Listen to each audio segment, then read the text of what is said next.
अस्सलामुअलैकुम। आज हम बनाएंगे अरब स्टाइल कड़क चाय।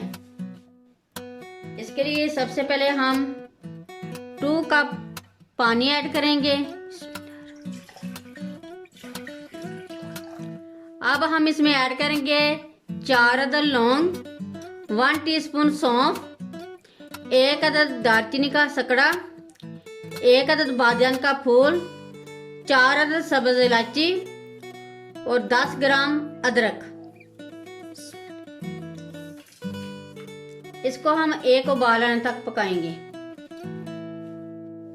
ये पानी को उबाल आ गया। अब हम इसमें ऐड करेंगे 4 teaspoon black T.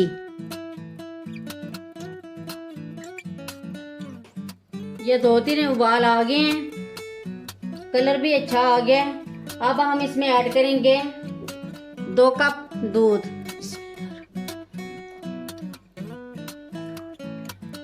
4 teaspoon sugar,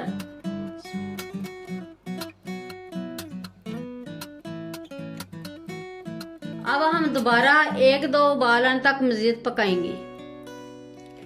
ये 2-3 उबाल आ गए, हमारी चाय रेडी हो गई है। अब हम डिश आउट करते हैं।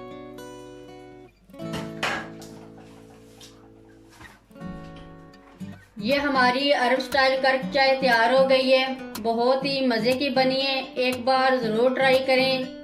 मेरी वीडियो अच्छी लगे तो सब्सक्राइब, लाइक और शेयर करें। मुझे अपनी दुआओं में याद रखें। अल्लाह हाफिज़।